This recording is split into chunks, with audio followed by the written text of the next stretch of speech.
Bismillahirrahmanirrahim. Assalamualaikum warahmatullahi wabarakatuh. Alhamdulillah hamdan katsiran thayyiban mubarakan fi kama yuhibbu rabbuna wa yarda. Asyhadu an la ilaha illallah wahdahu la syarikalah wa asyhadu anna Muhammadan abduhu wa rasuluh. Allahumma sholli wa sallim wa barik ala Muhammadin wa ala alihi washabbi ajmain amma ba'd.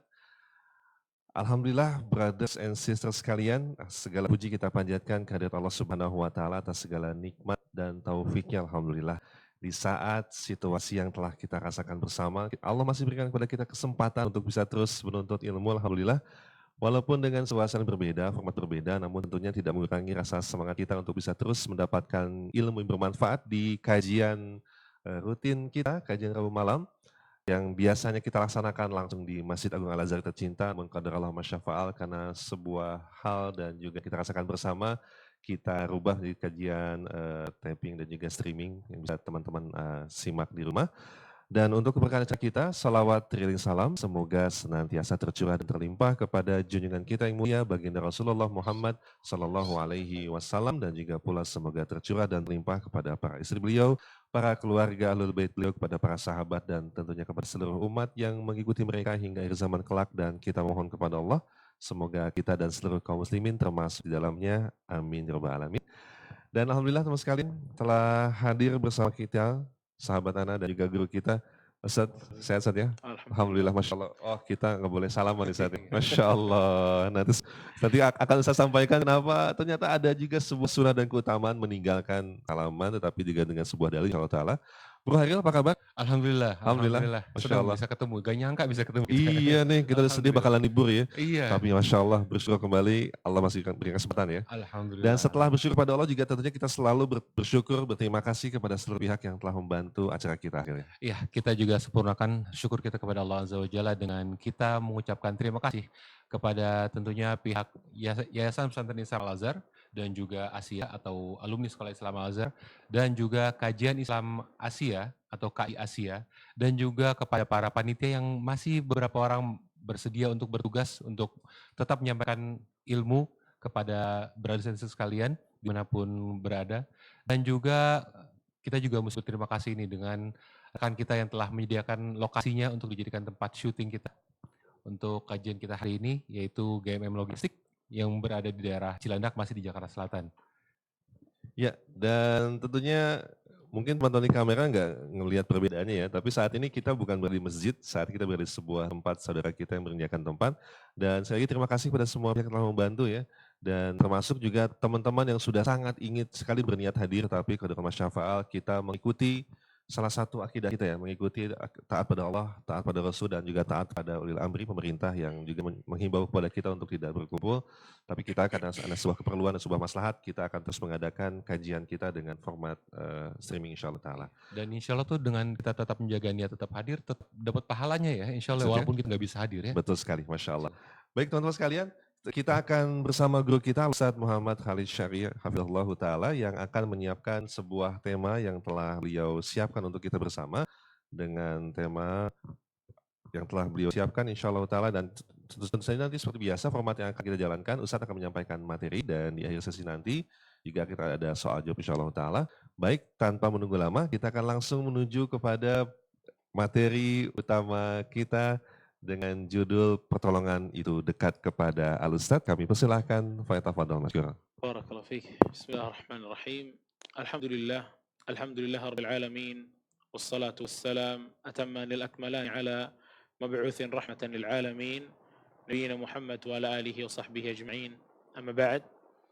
Ikhwata fi din azakumullah. Hari ini atau di sore hari ini, alhamdulillah kita bisa kembali bertatap muka walaupun tidak sebagaimana pertemuan-pertemuan sebelumnya ya, karena subhanallah Allah Azza wa Jal memberikan kita sebuah ujian yang luar biasa ya, bahkan ujian ini mendunia ya, semuanya kena ya, sedikit sekali tempat-tempat yang nggak kena. Bahkan kita di sini pun sampai di Indonesia terutama di Jakarta ya, ada yang panik luar biasa karena apa yang Allah Subhanahu wa taala turunkan. Padahal apa yang Allah Subhanahu wa taala turunkan enggak kelihatan. Ya, enggak kelihatan, tapi bisa porak-poranda manusia. Maka negara-negara yang kuat porak-poranda semua. Dengan apa? Cuma satu yang Allah turunin. Virus yang nggak kelihatan. Subhanallah. Dulu ada orang yang paling sombong mati. Dengan satu aja makhluknya Allah. Laut. Fir'aun matinya tenggelam. Nggak pakai api, nggak pakai gempa. Cuma satu doang, mati dia. Orang yang paling sombong tuh mati. Hari ini, ya, banyak orang ini porak-poranda gara-gara satu juga. Nggak kelihatan lagi. Ya, virus ini. Ya, wabah corona ini. Semoga kita dan keluarga kita diselamatkan oleh Allah Subhanahu wa taala. Dan ikhwata fi din azakumullah, sebagaimana yang Allah Subhanahu wa taala katakan dalam surat Al-Baqarah ayat 214, di situ Allah mengatakan am hasibtum an tadkhulul jannata wa lamma ya'tikum mathalul ladzina khalau min qablikum massathumul ba'sa wad-dharra wa zulzilu hatta yaqula ar-rasul wal ladzina amanu ma'ah mata nasrullah ala inna nasrallahi qarib.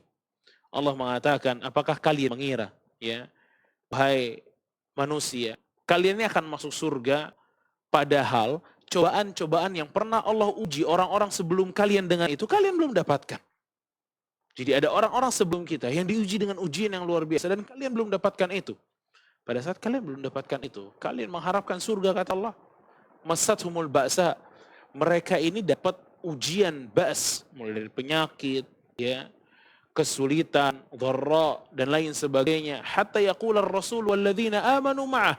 Kesulitan yang sampai orang-orang yang beriman.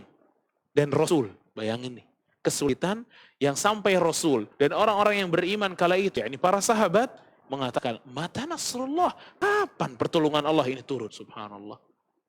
Iman-iman mereka yang begitu luar biasanya, diuji oleh Allah Subhanahu wa taala sampai mereka mengatakan mata nasrullah, kapan nih pertolongan Allah itu datang? Dan Allah Subhanahu wa taala berjanji kepada mereka kala itu dan kepada kita semua yang membaca Al-Qur'an, ala inna nasrullahi qarib.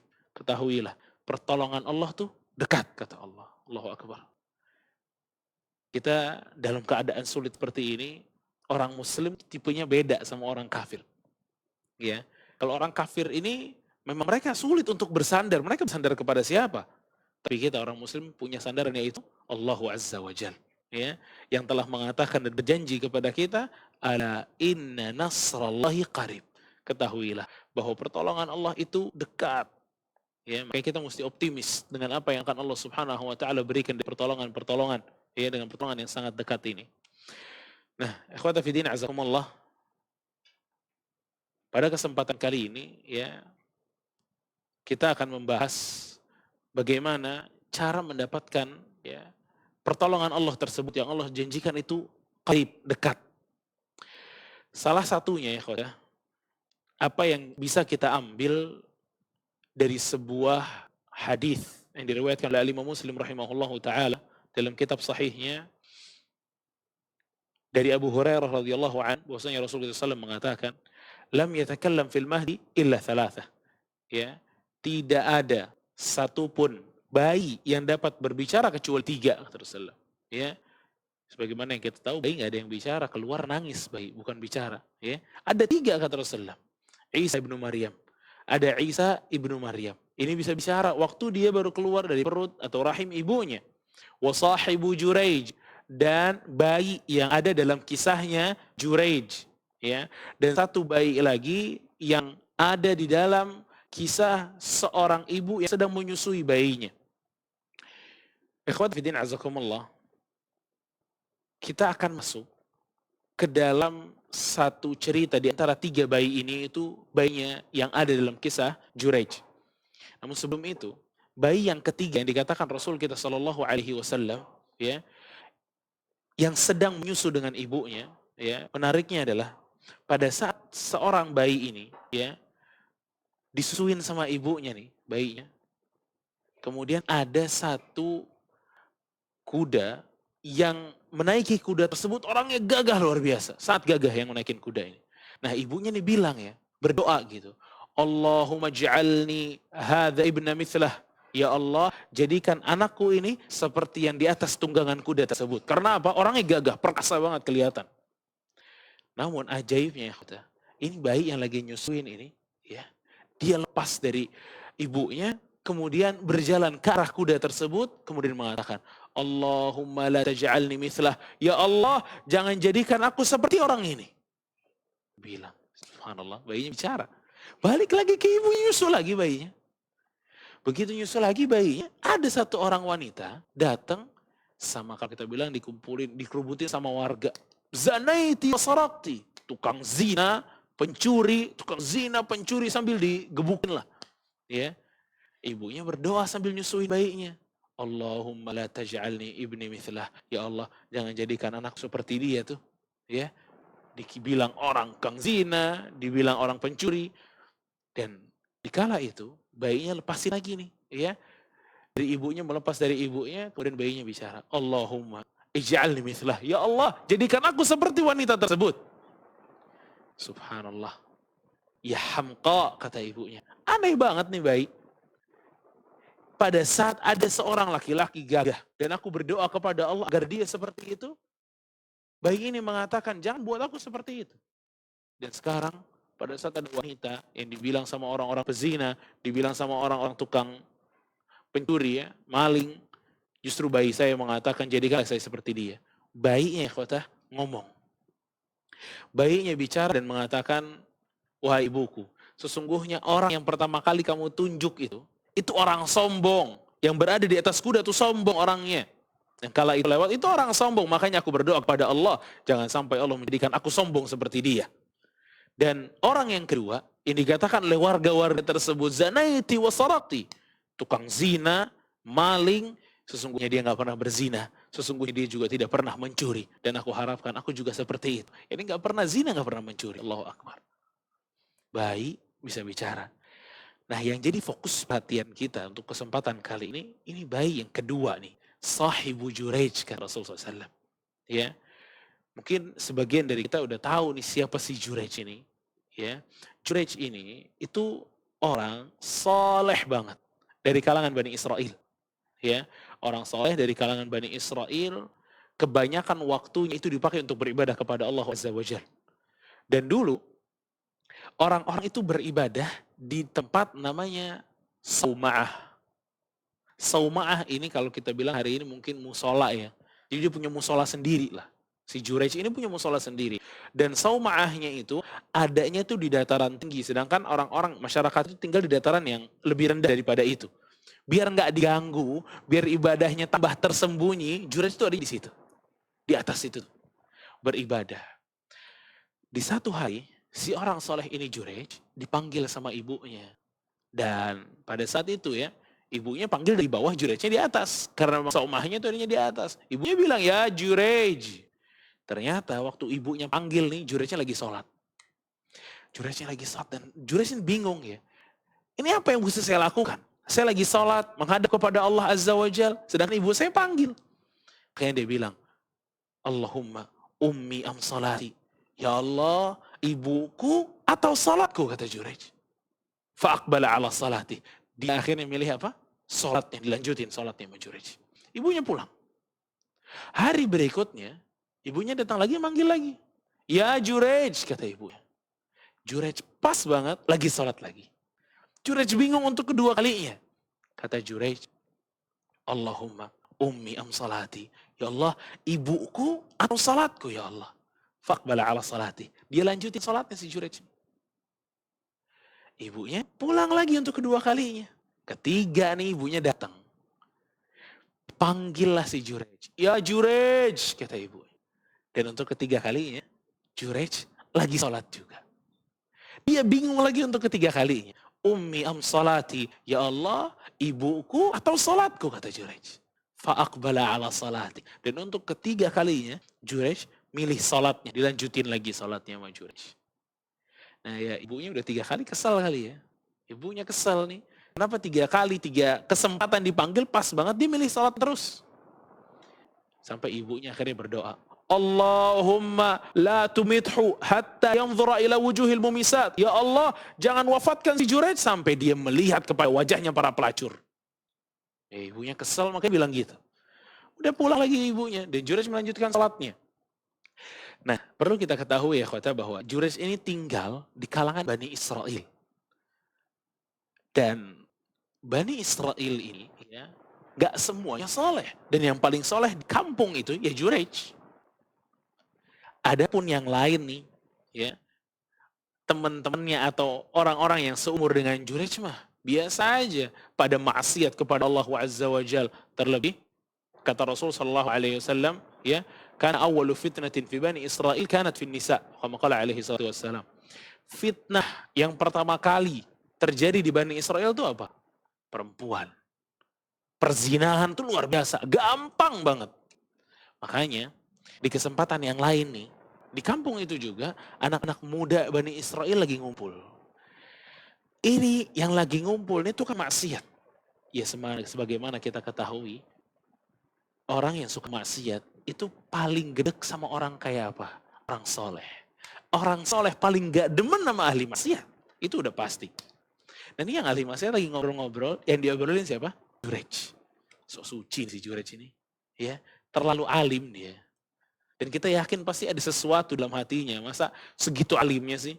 Digoda-goda gak mungkin kena dan lain sebagainya. Lagi ngobrol-ngobrol seperti itu, ada seorang pelacur datang ke tongkrongan mereka. Terus bilang, in syi'tum la uftinannah. Kalau kalian mau, saya rayu Jurej. Saya coba nih si Jurej. Saya uji Jurej dengan kecantikan saya ini. Akhirnya ya ini luar biasa kalau untuk Bani Israel yang ahli maksiat ini pas banget. Nggak usah capek-capek, ternyata pelacurnya yang nyamperin. Ya, kata dia oke. Kamu sekarang naik ke sawahnya Jurej, goda tuh si Jurej. Lihat ya kata. Ya, suruh goda Jurej. Ini senang banget Bani Israel. Datanglah wanita ini, datang ke saumahnya Jurej. Ingat, saumah itu tempat ibadah yang gak ada orang. Sendirian ibadahnya. Sir, tersembunyi. Kalau buat maksiat juga berarti oke-oke aja. Terbuka-terbuka banget itu kalau buat maksiat. Datanglah si pelacur ini. Dipanggillah Jurej. Ya. Sekarang bayangin nih, yang datang ke saumahnya Jurej itu orang yang paling dibenci oleh Jurej. Pelacur. Dia ahli ibadah. Dia orang saleh. Paling benci sama pelacur lah. Paling benci sama ahli maksiat. Ternyata yang datang ke saumahnya justru pelacur. Dipanggil Jurej. Jurej ya nengok gitu aja. Begitu yang dia lihat ini pelacur, dia palingkan wajahnya. Digoda terus sama pelacur ini. Jurej ini sama sekali nggak nengok lagi kepada pelacur tersebut. Lihat. Bagaimana orang saleh ini luar biasa kuatnya. Ya. Lagi keadaan seperti itu. Ada satu pengembala kambing, ya, yang dari gunung turun, ngelihat cewek cantik, sepi lagi. Bukan Jurej yang kegoda, dia yang tergoda. Akhirnya berzinalah si pengembala kambing ini dengan pelacur cantik tersebut. Berzina mereka. Setelah berzina, orang-orang yang di bawah tadi Bani Israel nggak tahu. Dan kebiasaan di antara mereka, ya, kalau ada pelacur yang hamil, itu nggak ditegur. Gak ditanya, sampai bayinya lahir. Akhirnya terdengarlah ternyata pelacur yang dulu dikirim ke Jurej melahirkan. Allahu Akbar. Ini kabar gembira untuk siapa? Ahli maksiat. Oh, ternyata mission kita komplit juga nih. Kayak Jurej kena nih udah. Datang mereka ke pelacur ini kan, nanya, siapa bapak dari anak ini? Pelacurnya bilang, Jurej bapaknya. Di hari saya ke atas ke saumahnya Jurej, ya ini jadinya. Bahagialah mereka mendengar kabar gembira ini. Ternyata Jurej kena juga. Ya, mereka buru-buru ke saumahnya Jurej. Mereka datangin saumahnya Jurej yang ditarik, digebukin sama mereka. Digebukin sama mereka, saumahnya, musolanya Jurej diruntuhin sama mereka. Kalau bahasa kita lah soalim, ya, ibadah-ibadah cewek cantik lewat diembat juga, ya, habis juga mente. Digebukin segala macam. Jurej nggak tahu. Masya Allah, kata Jurej. Kenapa nih kalian?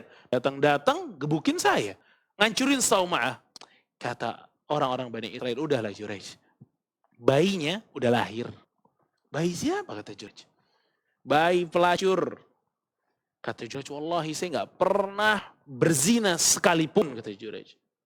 Bayinya ada, kata mereka. Ya udah datangin bayinya. Datangin bayinya. Begitu datangin bayinya, ya.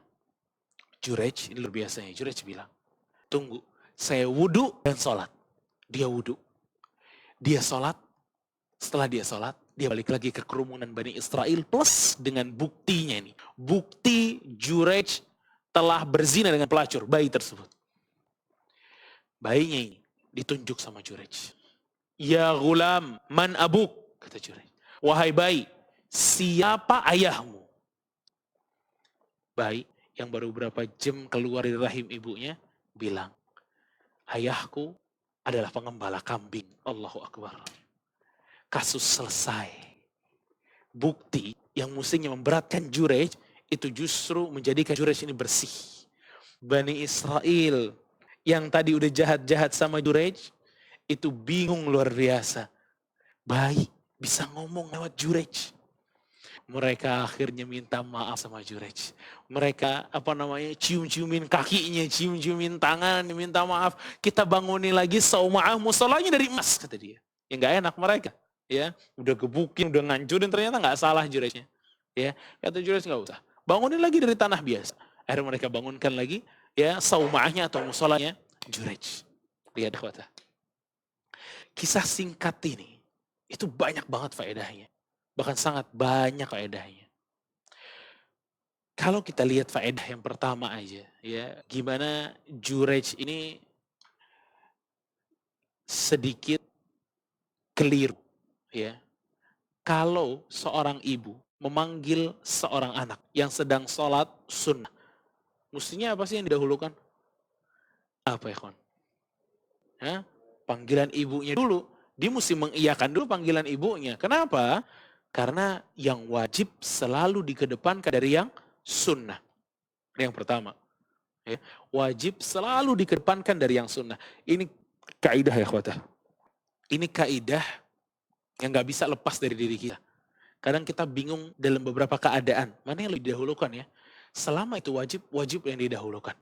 Contoh. Kalau kita sedang sholat sunnah misalnya. Ya, kita lagi sedang sholat sunnah qabliyah, kemudian qomat dan kita baru 1 rakaat. Ya, qomat dan baru 1 rakaat. Apa yang mesti kita lakukan? Kalau yang wajib sudah dipanggil, maka yang sunnah tinggalkan. Ya, kita batalin sholat sunnah kita masuk ke dalam sholat wajib. Ya, kenapa? Karena yang wajib lebih dikedepankan dari yang sunnah. Ada sebuah contoh juga ya, khawatah. Ya, yang sering banget Anda lihat juga terjadi justru di beberapa kawan-kawan kita juga. Contohnya, ya, kalau kita lagi sholat berjamaah gitu, kita lagi sholat berjamaah, terus kadang sang imam ini melamakan sujudnya untuk apa? Doa. Dan doa di atas sujud atau doa saat sujud itu merupakan hal yang sangat luar biasa. Ya, sedekat-dekatnya hamba kepada Allah kapan? Pada saat dia sujud. Nah, tapi pada saat si imam ini gak terlalu panjang sujudnya. Karena doanya pun gak panjang. Dia bangunkan imam tuh, tahiyat lah. Ya, atau duduk di antara 2 sujud. Namun kita sering melihat saudara-saudara kita tetap masih sujud aja melanjutkan doanya. Kita katakan ini perbuatan keliru. Kenapa? Yang wajib tuh udah dilakukan sama imam. Udah bangun imamnya. Sedangkan doa dalam sujud itu hukumnya apa? Sunnah. Ya, mestinya apa? Ya bangun ikutin imamnya bangun. Ya, oke, ini juga hal yang sering banget terjadi di antara saudara-saudara kita juga, kawan-kawan kita juga. Ya, jadi intinya ya, khawatirin azakumullah, yang wajib dikedepankan dibanding yang sunnah. Ya, dan Jurej ini, ya, dia tuh nggak mengiyakan panggilan ibunya ya. 3 kesempatan ini aja. Yang lainnya dia jadi orang soleh memang. Ya. Tapi kita bisa ambil ya. Apalagi kalau udah punya anak ya. Lihat tuh gimana. Sekarang Anda mau tanya ya khawatah. Kan si ibunya Jurej ini bilang apa? Dia bilangnya apa? Jangan sampai Jurej ini wafat sampai dia melihat wajahnya pelacur. Sekarang mikir dari mana sih? Ini orang di musolanya, di atas. Orang kita ngumpulnya jauh kok dari dia. Kapan dia bisa melihat pelacur? Dia orang soleh, kapan punya waktu untuk melihat pelacur? Tapi gimana Allah Subhanahu wa Ta'ala menjalankan apa yang dikatakan ibunya ini luar biasa. Makanya orang tua ini punya lisan itu yang baik. Terkabul doanya, terkabul ucapannya. Kan Rasulullah SAW bilang, salatsu da'awatin mustajabat la syakka fihin. Ada 3 doa yang bakal diijabah sama Allah, gak ada keraguan di dalamnya. doa orang tua kepada anak. Doa orang yang terzalimi dan doa seorang yang lagi safar tuh. Bahkan Rasulullah SAW itu mengatakan dalam sebuah hadis, ya, Rasulullah SAW mengatakan, la tad'u ala anfusikum. Jangan kalian doakan keburukan kepada diri kalian. Wala ala auladikum. Dan jangan juga doakan keburukan kepada anak-anak kalian. Ya, wala ala amwalikum. Jangan doakan keburukan akan harta-harta kalian. Kenapa? Kata Rasul sallallahu alaihi wasallam, la tuwafiqu minallahi sa'atan yus'alu fiha ata'an fayastajib. Kata Rasulullah SAW dari riwayat Muslim ini, Allah punya waktu di mana Allah akan mengijabah seluruh permintaan. Dan Rasulullah SAW itu khawatir kalau kalimat-kalimat buruk tersebut keluar di waktu di mana Allah Subhanahu wa taala mengijabah seluruh permintaan. Dan ini luar biasa ya. Apa urusannya doa si ibu ini dengan apa yang diobrolkan sama Bani Israel? Yang diobrolin sama orang-orang Bani Israel ini kan gak ada nyambungnya sama ibunya Jurej. Gak kenal mereka, itu di mana ini di mana. Cuma Allah subhanallah, ya. Gimana orang-orang Bani Israel juga ingin Jurej ini diuji. Dan kemudian pelacur datang menawarkan dirinya untuk menguji Jurej. Allahu Akbar. Makanya lisan untuk orang tua ini perlu sekali diperhalus, diperbaiki. Ya. Biasanya kalau marah ngomong apa Kang? Iya, ada orang tua kalau marah sama anaknya itu kebun binatangnya keluar. Itu jahat banget sama anak, kebun binatang keluar, gimana sama yang lain? Ya, padahal kalau anaknya kenapa-napa, anaknya buruk, yang rugi orang tuanya. Ya, makanya dari sekarang kita sebagai orang tua mulai lisan ini yang baik. Ya, doakan anak. Kalau lagi marah ya barakallahu fih. Ya. Atau ya semoga jadi anak soleh, marahnya sambil gitu kan ya. Ya sedikit demi sedikit kita rubah ya, karena bahaya sekali ucapan orang tua itu sangat bermanfaat, berpengaruh kepada anaknya. Dan ya, Jurej, orang soleh, kerjaannya ibadah. Karena gini, karena ada orang banyak nanya, ya, Ustadz, ini saya habis hijrah, ya, kenapa musibah yang datang? Ya, ujian lagi, musibah lagi, ujian lagi, musibah lagi, ya. Kita katakan ada orang yang lebih soleh dari Anda, Jurej, kena musibah. Dituduh berzina. Ini ujian buat dia. Bahkan ada orang yang lebih soleh dari Jurej, punya ujian. Nabi kita SAW. Emang dikira Rasulullah nggak punya ujian? Bahkan asyaddul bala. Seberat-beratnya ujian siapa sih? Para nabi, subhanallah. Rasul nih, itu diusir pertama sama keluarganya. Keluarganya yang nolak dakwahnya. Orang warganya yang nolak dakwahnya. Sekota ngusir dia. Subhanallah. Ajaib. Orang soleh kayak Muhammad bin Abdullah sallallahu alaihi wasallam. Orang baik kayak Rasul kita sallallahu alaihi wasallam. Akhlak tinggi. Cuma kok tetap ada ujiannya. Terus kita berharap orang yang di bawah dia kebaikannya, kesolehannya di bawah Rasulullah SAW gak dapat ujian. Mustahil. Para sahabat aja dapat ujian, para nabi-nabi yang lain dapat ujian. Lihat Nabi Ibrahim, ujiannya berat, luar biasa. Nungguin anak selama-lamanya berpuluh-puluh tahun, dikatakan dan beberapa riwayat 80 tahun baru punya Ismail. Begitu punya Ismail, apa kata Allah? Potong Ismailnya. Subhanallah. Ini ujian yang luar biasa yang diberikan oleh Allah Subhanahu wa taala kepada para nabi, ya. Makanya jangan pernah berharap di dunia nggak punya ujian, mustahil. Keluar dari dunia kalau nggak mau dapat ujian, mustahil. Selama kita masih di dunia, ini ada tempat ujian, ini tempatnya bala. Selama kita masih bernafas di dunia ini, pasti kita ketemu ujian. Ini juga yang kita rasakan sekarang nih. Ujian ini luar biasa masalah wabah ini. Yang kita pengen ambil ikhwatah. Gimana sih Jurej? Ujiannya luar biasa. Ana mau tanya sama antum. Pendukungnya Jurej siapa? Nggak ada tuh waktu. Nggak ada pendukungnya. Dia gharib. Dia asing karena kesolehannya. Dia asing karena ibadahnya. Itu Jurej.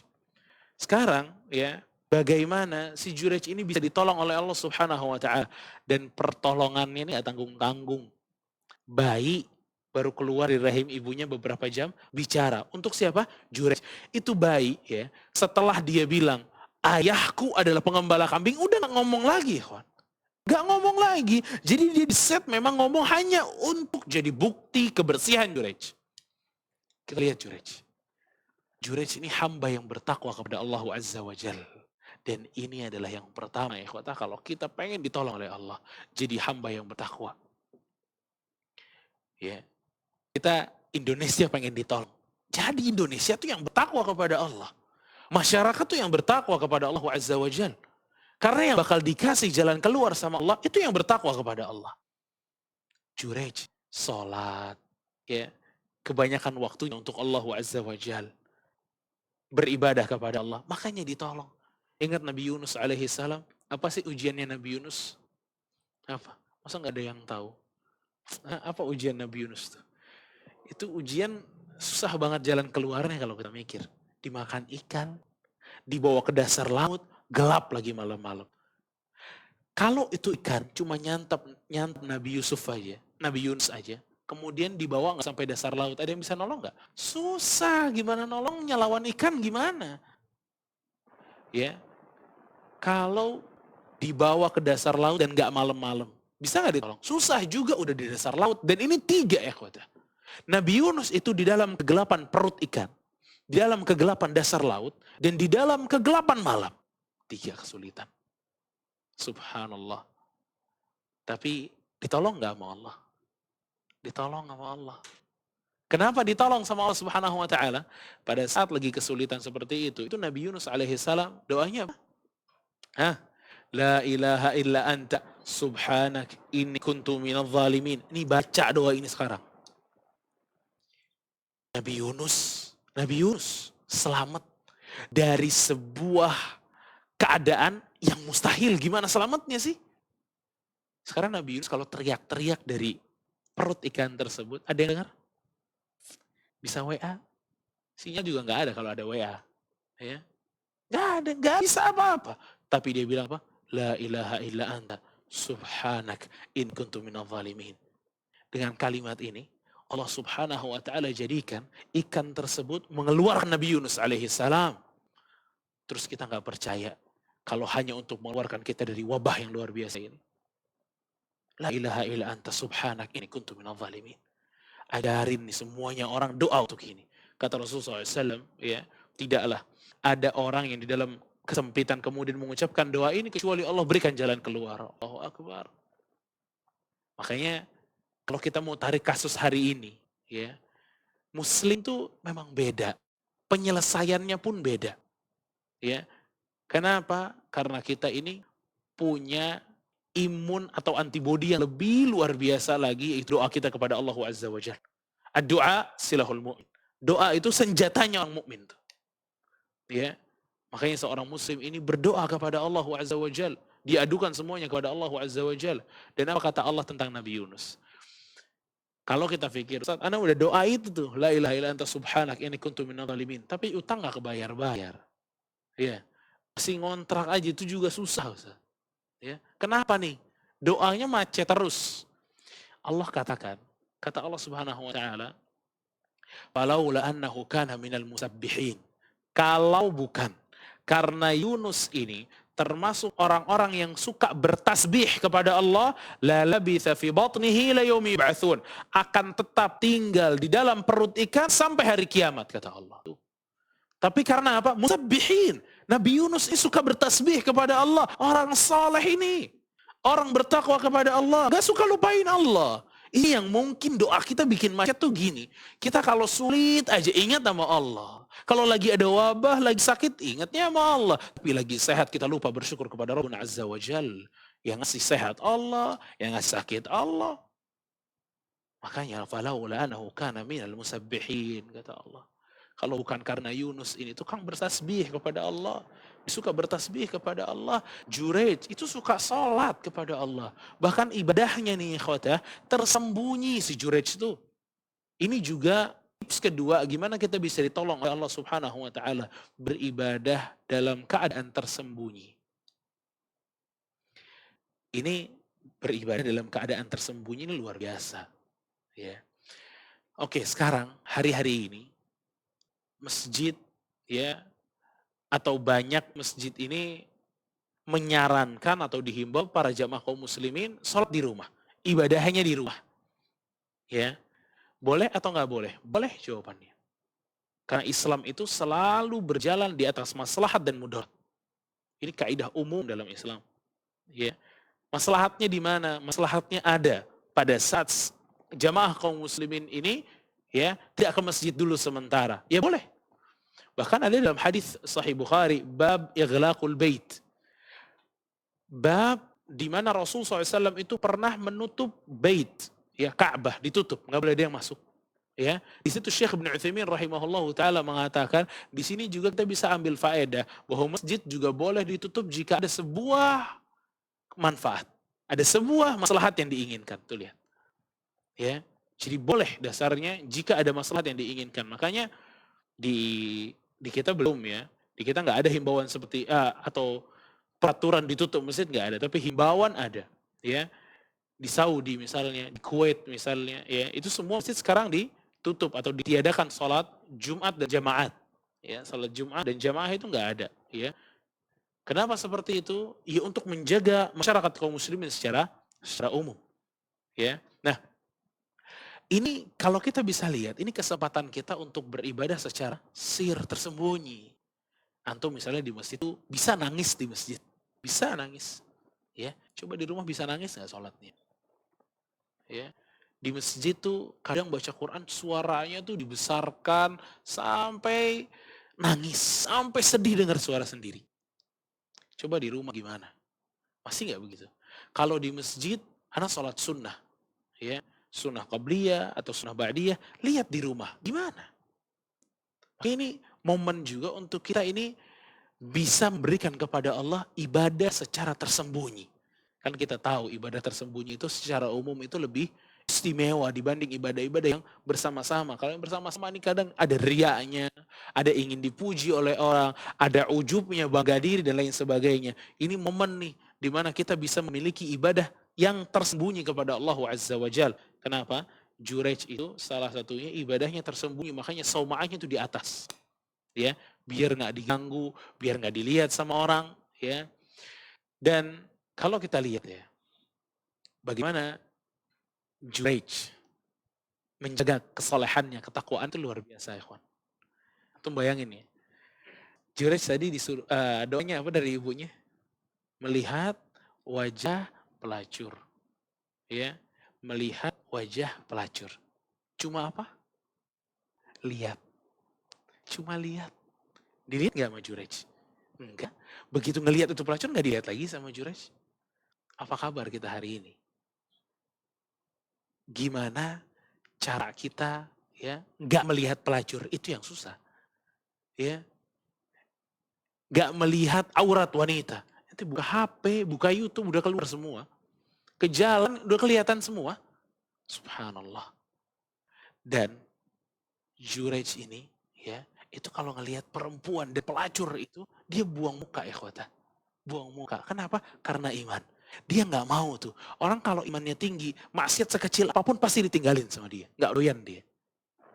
Maka pada saat kita kadang menggampangkan maksiat, ya udahlah dosa kecil lah. Pakai istighfar selesai. Itu tanda iman ente juga kecil. Itu tanda bahwa Allah tuh belum besar dalam hati kita. Cita-cita surga kita juga belum besar dalam hal seperti itu. Makanya ya gimana Jurej ini azim, wallahi luar biasa. Ngeliat aja nggak mau, ngeliat nggak mau. Ya, ini subhanallah. Kita nyari untuk lihat. Subhanallah, di mana tuh iman? Ya, bagaimana pertolongan Allah akan turun kepada kita kalau iman kita rendah luar biasa. Ya, maka jauhi maksiat itu dari yang kecil sampai yang besar agar pertolongan Allah turun kepada kita. Dan Jurej, antum ingat kan waktu si bayinya ini didatengin. Jadi bukti tentang Jurej ini tukang zina. Jureja ngapain ya kawan? Apakah langsung bilang, enggak, ini bukan bayi saya nih, ini bukan bayi saya, sana pergi kalian. Gitu. Atau apa yang dilakukan Jurej? Subhanallah. Tunggu ya, saya wudhu, sholat tuh. Abis dia sholat, apa sih yang Allah berikan kepada dia? Bayinya bicara ya khotbah. Lihat, orang mukmin, orang muslim, kalau ada sesuatu langsung baliknya kepada Allah, bukan kepada yang lain dulu. Dia balik dulu kepada Allah. Dia nggak bilang diri saya ini saleh, nggak mungkin saya berzina, enggak. Tapi dia balik dulu kepada Allah Azza wa Jal. Ini langkah pertama seorang muslim kalau ada musibah. Balik dulu ke Allah. Minta dulu perlindungan kepada Allah. Minta jalan keluar kepada Allah. Contoh. Kalau ya, na'udzubillah ya. Kita dalam keadaan nggak punya fulus sama sekali. Sedangkan kebutuhan ini banyak. Kira-kira aja ya. Yang pertama kali akan ada di benak kita tuh apa? Jujur aja lah. Lihat WhatsApp, lihat nomor-nomor. Ini siapa yang bisa gue utangin nih? Ya tahu deh. Tapi kalau kita lakukan seperti itu ya, kita pencet, kita WhatsApp. Assalamualaikum, akhi. Ya, dia jawab waalaikumsalam. Masya Allah, antum tambah muda aja. Ya, temannya udah jawab minjem berapa loh?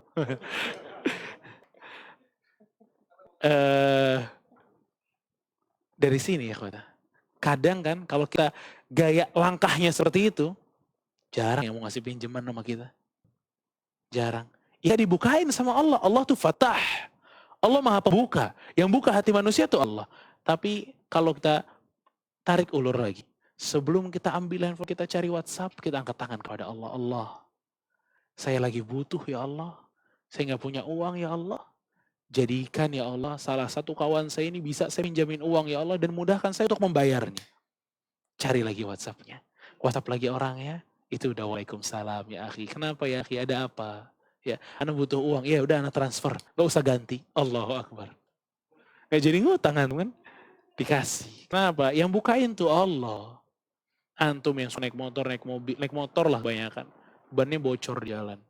Ya, begitu bannya bocor di jalan, apa yang di benak kita pertama kali itu apa sih? Tambal ban ya, bisa apa lagi. Cuma tambal ban nih ya, kalau kita langsung langkah pertamanya ke tambal ban, itu kalau tambal ban nggak ada. Bisa setiap hari ada nih tambal ban. Ya, gue lewat bolak-balik ada terus. Giliran kita yang pecah, bannya nih nggak ada dia. Ya, kenapa? Karena langkah pertamanya langsung ke manusia. Coba balik lagi. Begitu pecah, innalillah wa inna ilaihi raji'un. Allahumma jurni fi musibati wa khluf li khairan minha. Ya Allah, berikan pahala dari musibahku ini dan gantilah dengan yang lebih baik. Dorong motor, ya, udah ada kang tambal bannya. Pertolongan tuh bukan dari kepiawaian antum, enggak, dari Allah. Sekecil apapun dari Allah. Siapa kita kalau bukan kena Allah? Antumul fuqara'u ilallah. Kalian ini fuqara kata Allah. Kalian gak bisa apa-apa. Kalian gak makan kata Allah. Illa man at'amtuhu. Kecuali orang-orang yang aku berikan makan kata Allah. Bahkan kalian telanjang illa man kasautuhu kata Allah. Kalian semuanya telanjang kecuali orang yang aku berikan pakaian. Subhanallah. Kita pernah bilang sama Allah, ya Allah minta pakaian ya Allah. Ajib. Kadang nih kita sombong. Bisa menyelesaikan masalah sendiri tanpa kembali kepada Allah Azza wa Jal. Padahal doa Rasul kita SAW apa sih? Ya Hayyu Ya Qayyum bi rahmatika astaghith. Terus aslih li sya'n kullah. Ya Allah, bereskan seluruh urusan, seluruh yang kecil, yang besar diberesin. Wala takilni ila nafsi tarfata ain. Dan janganlah engkau menyandarkan masalah ini walaupun hanya sekejap mata. Tuh, subhanallah. Gimana azimnya Islam. Ya. Makanya ikhwatah, kalau apa-apa tuh balik dulu ke Allah. Wabah nih, ya, sebelum antum ambil masker, sebelum cuci tangan, ya, yang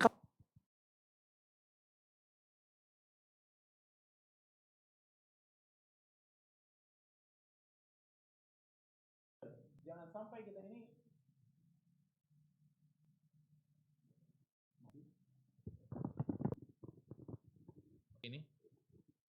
ini copot berarti. Ini copot.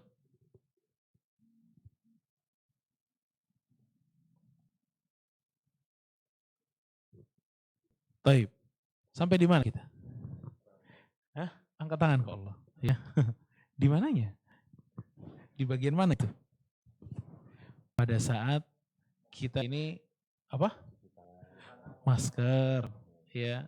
Ya makanya kalau kita tarik dari masalah wabah ini ya. Gimana pertolongan Allah bisa turun pada kita? Pada saat langkah awal kita tuh ke Allah. Ikhwan. Wallahi kita mesti sadar ya. Bahwa yang punya kehendak tuh semuanya Allah. Kulluhu biyadillah. Semuanya itu di tangan Allah. Ya. Makanya sebelum kita pasang masker, sebelum kita ambil sanitizernya, sebelum itu semua balik dulu ke Allah Azza wa Jal. Ya. Karena yang membuat kita itu bisa ditolong oleh Allah Subhanahu wa taala pada saat kita ini kembalinya langsung kepada Allah Azza wa Jal. Ya. Makanya ikhwadah, jangan pernah kita ini kendor untuk balik kepada Allah Azza wa Jal. Kita mesti benar-benar giat dan selalu ingat bahwa yang bisa memberikan segalanya itu Allah, bukan yang lain. Wallahi ikhwatah, masker yang kita pakai ya, atau cuci tangan kita ini, itu gak bakal bermanfaat kecuali dengan izin Allah. Kecuali dengan izin Allah Azza wa Jal. Makanya kalau kita mau lihat secara keseluruhan, sebenarnya kalau ditarik masalah wabah, Islam itu udah prepare masalah wabah lebih dari 1400 tahun yang lalu. Bayangin ya ikhwatah.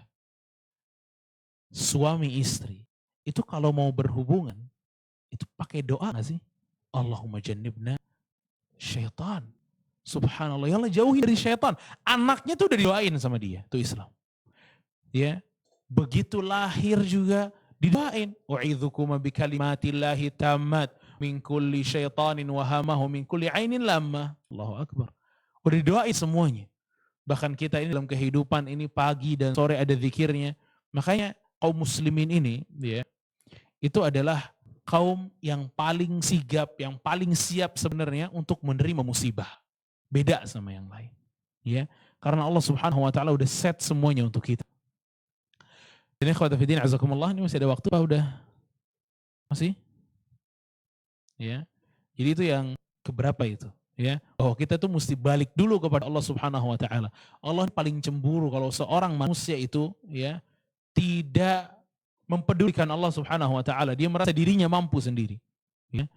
Makanya ikhwata fillah azakumullah, balik dulu kepada Allah, angkat tangannya dulu, salat dulu kepada Allah, minta perlindungan dari Allah Azza wa Jalla dan minta agar wabah ini dicabut, ya.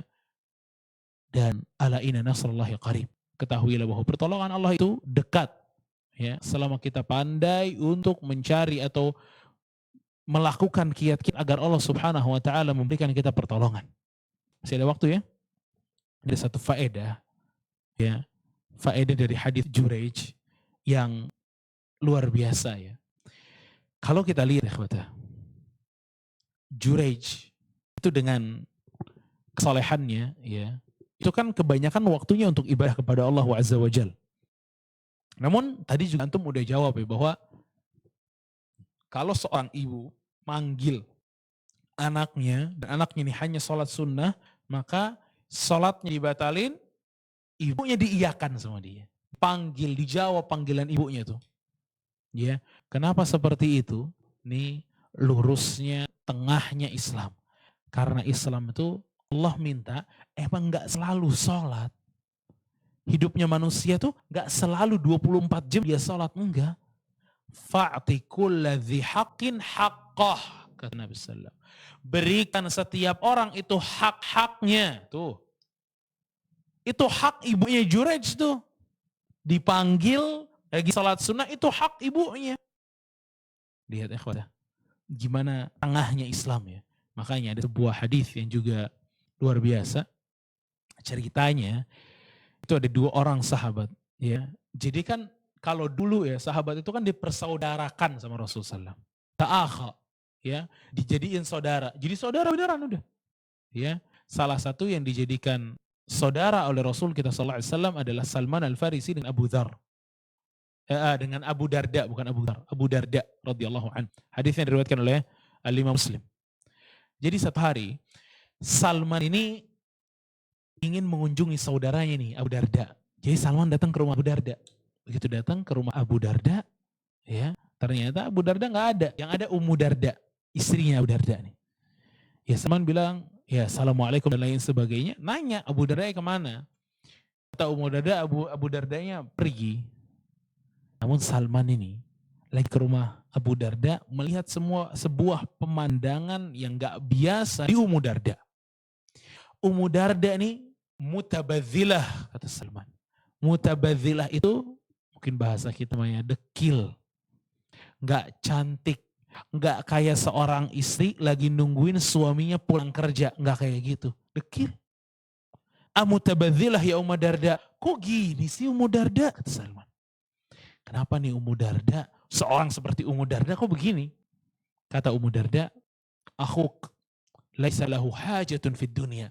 Saudara kamu tuh, Abu Darda, itu nggak ada lagi hajatnya untuk dunia.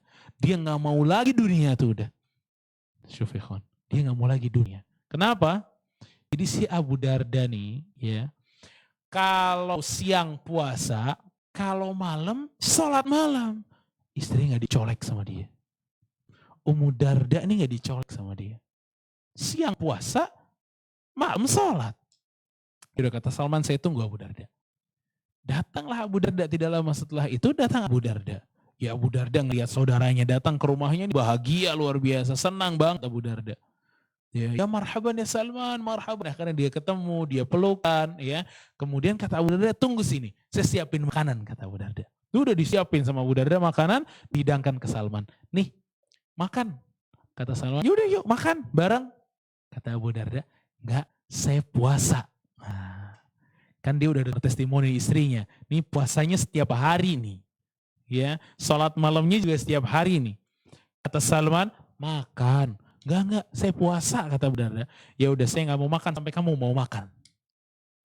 Mau nggak mau, Abu Darda membatalkan puasanya. Dibatalin sama Abu Darda, makan sama Salman.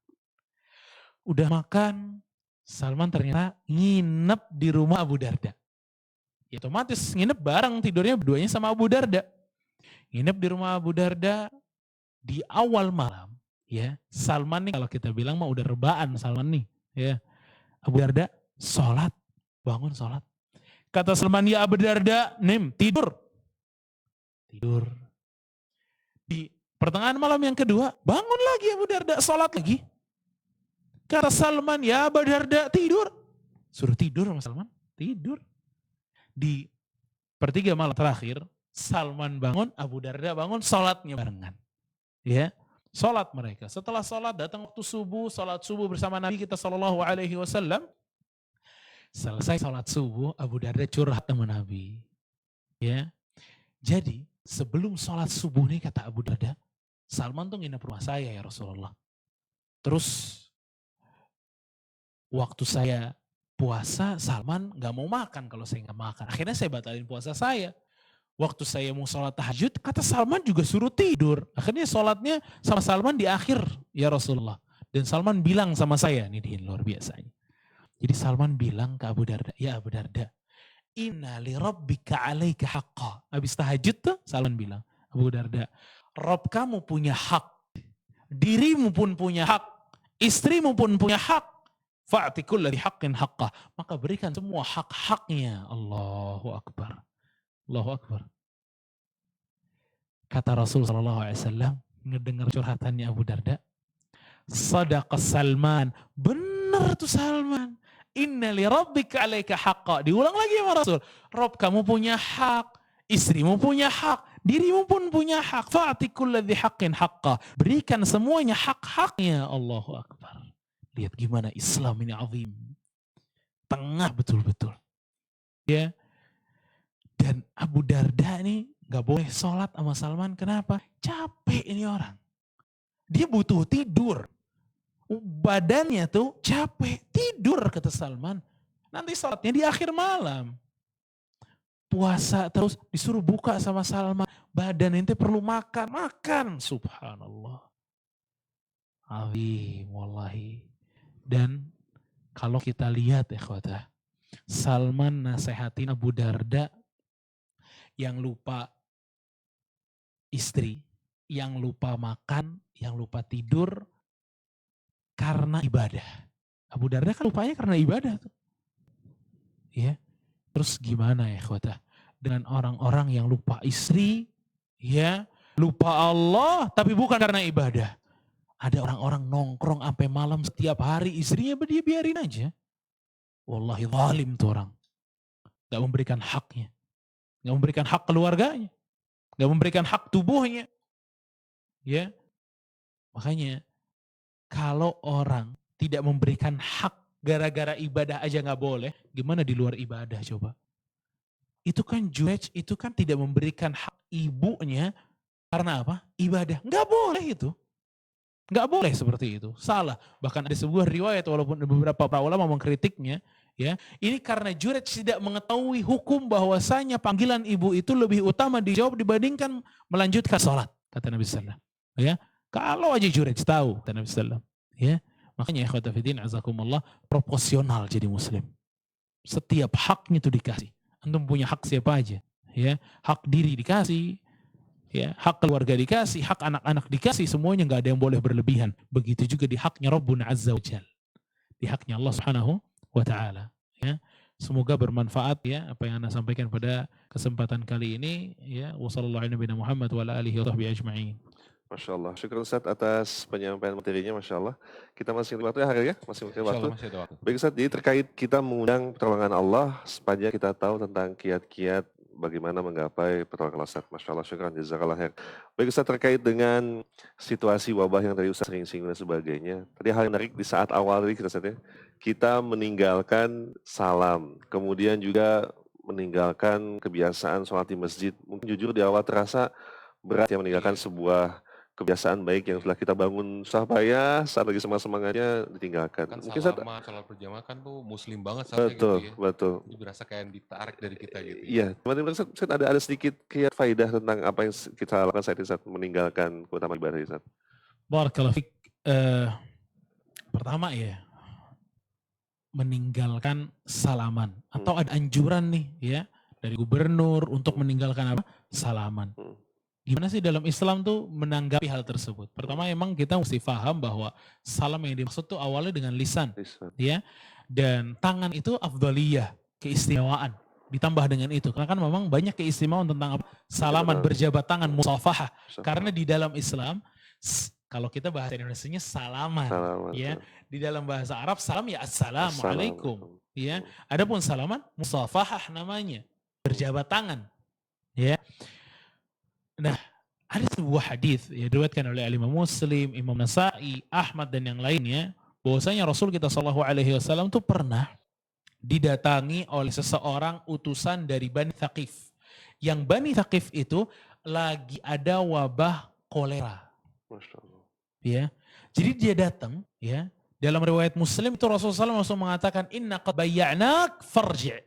Kita udah bayat ente, pulang, kata Rasul. Di dalam riwayat Ahmad itu Rasulullah SAW gak suruh dia masuk. Gak boleh kata Rasulullah masuk.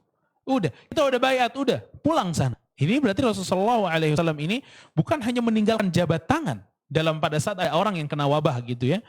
Tapi Rasulullah SAW juga bahkan suruh pulang Rasulullah dalam riwayat Ahmad. Ya, udah kita udah bayat. Jadi bayatnya gak perlu salaman. Rasul bilang inna qad bayya'nak. Udah kita udah bayat, kamu pulang. Ya. Dan kala itu kenapa? Karena Rasul tahu bahwa dia tuh ya itu dari Bani Thaqif, yang Bani Thaqif itu lagi ada wabah gitu loh. Jadi meninggalkan salam untuk lagi ada wabah ini itu diperbolehkan di dalam Islam. Ya meninggalkan, bukan meninggalkan salam assalamualaikum ya, meninggalkan jabat tangan. Ya. Di dalam Islam itu dibolehkan karena Rasul SAW juga meninggalkan itu ternyata. Ya, meninggalkan itu terlebih di saat apa? Wabah, pas banget jadinya. Terus yang apa ya? Masjid ya. Tidak sholat berjamaah di masjid. Ya tadi ya, di awal juga saya udah bilang bahwa ini kan agama ini kan berjalan di atas maslahat dan mudarat ya. Jangan sampai lah masjid jadi tempat wabah. Ya, karena banyaknya orang yang datang bersilih berganti, yang sehat kalau masuk jadi kena, ya Allah. Masa kenanya di masjid ya? Ya, makanya karena maslahat ini juga sampai umroh aja ditutup. Ka'bah aja disterilkan. Ya, agar apa salah satunya yang nggak jadi tempat wabah si Mekah dan Madinah ini. Ya, masa jadi tempat wabah, tempat paling suci jadi tempat wabah. Makanya di stop. Salah satu biar nggak Mekah dan Madinah ini nggak jadi tempat wabah apa? Ya di stop.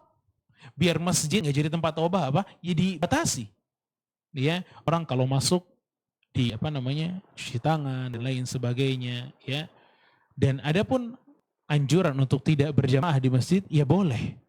Ya, boleh karena tadi ada maslahat yang lebih besar yang kita harapkan. Ini juga difatwakan oleh masyayikhna, ya, masyayikh kami, ya, seperti Syekh Sulaiman Ar-Ruhili hafizahullah taala, ya, Syekh Abu Ubaidah, masyhur Salman, ya, di Urdun, dan banyak masyayikh yang lain yang memanfatwakan itu hal yang sama dengan ini, banyak sekali, ya, karena semua mereka melihat dari apa? Maslahat. Bahkan Nabi SAW, ya, Nabi SAW itu pernah tidak sholatnya itu di masjid pada saat kapan? Hujan.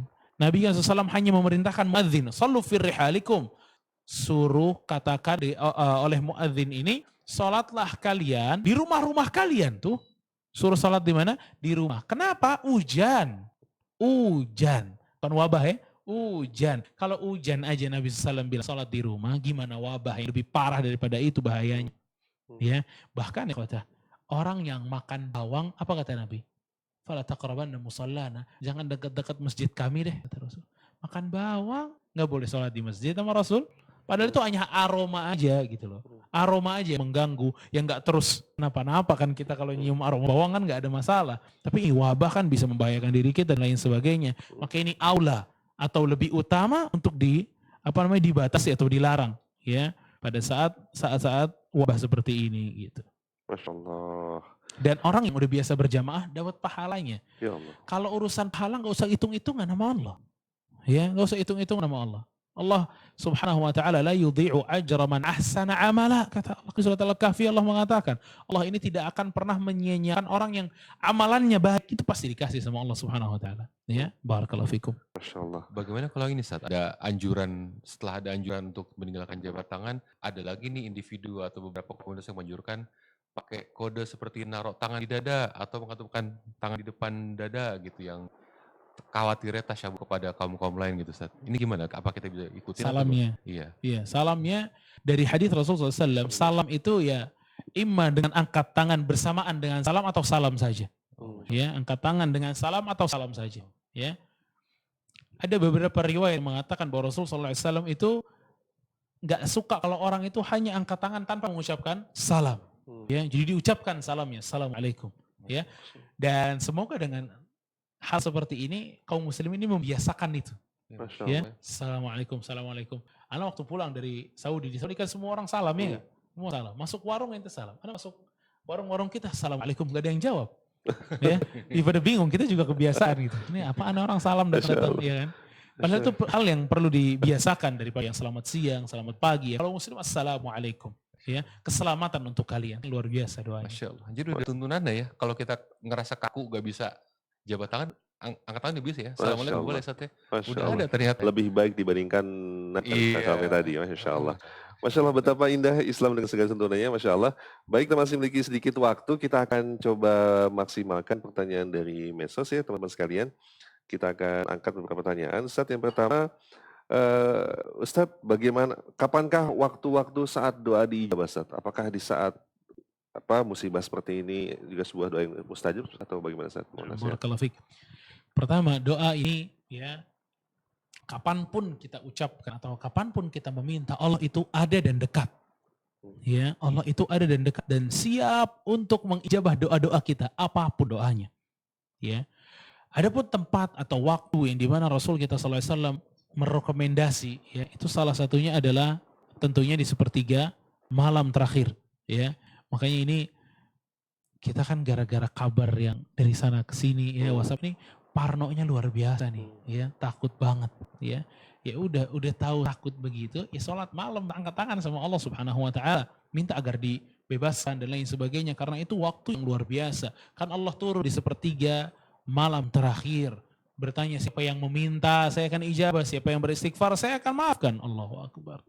Ya, bahkan para ulama salaf sampai mengatakan, ya, waktu malam itu lebih lezat untuk orang-orang soleh dibanding waktu siang.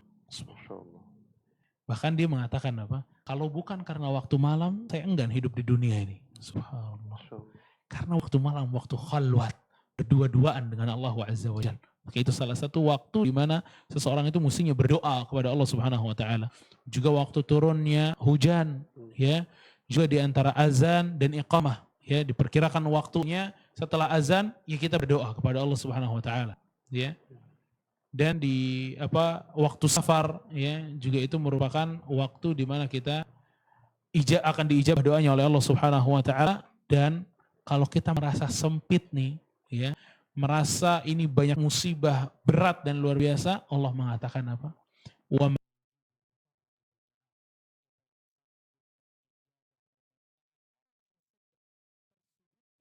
kecuali Allah. Ikhwan, kalau kita merasa tersudutkan, berarti kita lagi dekat tuh sama Allah. Minta tuh sama Allah. Para salaf, ya, itu didatengin sama orang. Dia curhat bahwa dia lagi berat banget masalahnya. Dia lagi tertekan banget. Dia minta doain saya dong. Salaf ini mengatakan apa? Saat ini engkau itu lebih dekat kepada Allah dibanding saya. Kenapa? Umay yujibul mutarra idza da'ah. Karena Allah udah janji yang bakal menjawab doa orang yang tersudutkan itu Allah. Subhanallah. Makanya pada saat kita merasa sempit banget sekarang ini dengan ujian yang Allah berikan kepada kita, ya di situ kita dekat kepada Allah Subhanahu wa taala, maka berdoa. Kalau kita udah sempit-sempitin gak doa juga, ya kapan mau doa? Masya Allah. Ya, barakallahu fiik. Masya Allah. Banyak sekali hikmah ya di saat kondisi seperti ini ya. Masya Allah, ternyata, dan tuntunannya ada semua ternyata, Masya Masya Allah. Allah. Masya Allah. Terus gimana Sat? Setelah kita berdoa nih, kita cari waktu mustajab, terus kadang-kadang kita suka ngerasa nih, kok gak dikabul-kabulin, padahal kan ini pasti pada banyak berdoa dong lagi musibah begini gitu. Apakah ada yang menghalangi, ada penghambat-penghambat, lu gimana Sat? Barakallahu fiik. Penghambat-penghambat tentu ada ya. Tadi makanya kita dalam kisahnya Juraj kita bilang Nabi Yunus berdoa begitu keluar dari perut ikan. Kita berdoa begitu nggak keluar, utang masih utang, ya nggak kemana-mana gitu loh. Ya. Falaula annahu kana minal musabbihin, kata Allah. Kalau bukan Nabi Yunus ini suka bertasbih kepada Allah, suka berzikir kepada Allah, la labitha fi batnihi ila yaumi yub'atsun. Akan tetap di dalam perut ikan itu sampai hari kiamat. Berarti kunci agar doa kita itu diijabah oleh Allah adalah apa? Jadi orang yang suka berzikir kepada Allah, ingat terus sama Allah. Ya. Kadang orang berdoa, ya, dilihat dari HP-nya, ya udah, ya, nggak ada tuh hatinya ikut berdoa tuh enggak. Ini susah. Sekarang antum ngobrol sama orang, tapi ngobrolnya hafal antum. Ya, orang ini pasti kan, ini orang ngomong sama gua apa enggak? Iya kan? Kok gitu sih ngomongnya? Gitu. Ya, Allah Subhanahu Wa Taala juga gitu. Kita berdoa. Misalnya kita berdoa ya tadi, ya hayyu ya qayyum bi rahmatika astaghits aslih li sya'ni kullahu wa la takilni ila nafsi tarfata ain. Apa tuh doa tuh apa? Enggak tahu Ustaz. Itu aja jangan hafal. Ya gimana nih? Gimana mau diijabah nih? Antum enggak tahu apa yang antum minta gitu loh. Ya. Mesti kita tuh kan Allah Subhanahu Rasulullah mengatakan apa? Allah tidak akan mengijabah doa min qalbin ghafilillahin. Hati yang lalai. Lalai dalam berdoa gimana mau diijabah sama Allah? Ya, makanya pada saat kita berdoa kepada Allah Subhanahu wa taala, kita memakai lafaz yang ada dalam Al-Qur'an ataupun sunnah dan kita fahami itu. Secara garis besar kita fahami doa ini untuk ini, doa ini untuk itu. Ya, kalau tidak mampu kita berdoa berbahasa Indonesia, nggak ada masalah. Ya, Masya gitu. Allah. Masya Allah, syukur Ustaz, banyak sekali yang ingin kita diskusikan di saat kondisi seperti ini, namun kita telah berada di akhir sesi ya, akhirnya. Ustaz berkali sedikit penutup Ustaz tentang materi kita pada malam ini, silakan Ustaz. Na'am, barakallahu fiik. Ikhwan dan akhwat sekalian, setiap yang menonton ya bahwa wabah ini dari Allah. Yang dapat memindahkan wabah ini atau penyakit ini ke tubuh seseorang pun Allah. Yang bisa naruh ke satu wilayah pun Allah. Yang bisa cabut pun Allah. Yang bisa sembuhin pun Allah. Semuanya itu dari Allah. Kulluhu biyadillah. Semuanya di tangan Allah. Maka tidak ada tempat kembali kecuali kepada Allah Azza wa Jalla. Sebelum kita mengambil sebab-sebab duniawi, dan jangan lupa kita kembali kepada Allah Azza wa Jalla. Kita perkuat tawakal kita dan kita perkuat harapan kita kepada Allah Azza wa Jalla. Semoga Allah Subhanahu wa taala memberi pertolongan yang sangat cepat untuk kita menghilangkan wabah ini dan menjauhkan seluruh kaum muslimin, diri kita, keluarga kita dari wabah yang sangat membahayakan, dan semoga Allah Subhanahu wa taala ganti dari wabah-wabah ini kebaikan-kebaikan untuk kaum muslimin secara umumnya. Wassallallahu ala nabiyina Muhammad wa ala alihi wa sahbihi ajma'in. Silakan. Masya Allah, syukur Ustaz, jazakallah atas penyampaian ilmu antum. Semoga Allah membalas kebaikan Ustaz dengan kebaikan banyak. Dan demikian brothers and sisters sekalian, Burahil, terus semangat menuntut ilmu ya, bagaimana kondisinya, terus semangat menuntut ilmu dan tentunya beramal soleh. Isi juga waktu-waktunya ya, waktu-waktu yang biasanya mau ngaji gak bisa ngaji sekarang, yang biasanya kita bisa berjamaah lagi semangat-semangatnya, jangan sampai futur, cari waktu isi dengan yang bermanfaat, insya Allah banyak kajian-kajian rekaman, Betul online sekali. streaming insya Allah Ya. masih ada. Dan keep safe, manfaatkan waktu bersama keluarga di rumah, belajar bersama, Masya Allah, semoga Allah mudahkan kita untuk bisa berkumpul kembali di pertemuan yang akan datang, insya Allah ta'ala. Kita akan akhiri majlis kita dengan baca doa penutup majlis. Subhanakallahumma bihamdik, asyhadu an la ilaha illa anta, astaghfiruka wa atubu ilaik. Wassalamualaikum warahmatullahi wabarakatuh.